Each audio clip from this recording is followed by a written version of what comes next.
మంచి మనసుతో వస్తున్నటువంటి జనసేన కార్యకర్తలందరికీ కూడా శిరస్సు వంచి మరొకసారి నా నమస్కారాలు తెలియజేసుకుంటున్నాను. ఆల్రెడీ తెలుగుదేశం పార్టీ అంటేనే భయపడి కట్టుమిట్టాడుతున్నాడు జగన్మోహన్ రెడ్డి.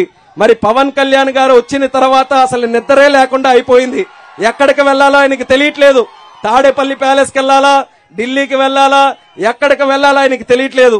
ఈ రోజు వాళ్ళ ఇంటిలో కూడా పరిస్థితి చూసుకుంటే సొంత చెల్లెమ్మే ఈ రోజు బయట తిరిగి ఆ యొక్క ఏంటది జగనన్న బాణం తిరిగి మళ్ళీ ఆయనకే గుచ్చుకునే విధంగా ఈ రోజు తయారైంది.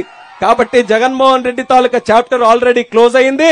మరి ఇక్కడ చిన్న చిన్న చోటా నాయకులు ఉన్నారు, వాళ్ళ చాప్టర్లు కూడా మనం ఎక్కడికక్కడ క్లోజ్ చేయాల్సినటువంటి బాధ్యత మన అందరి మీద ఉంది.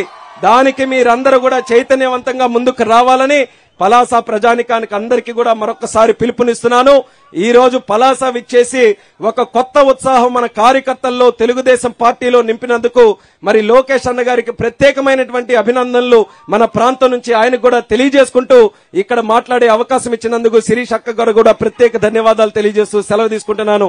జై హింద్, జై జన్మభూమి, జై తెలుగుదేశం, జై జనసేన. లోకేష్ అన్న గారి నాయకత్వం, లోకేష్ అన్న గారి నాయకత్వం, లోకేష్ అన్న గారి నాయకత్వం. ధన్యవాదాలు.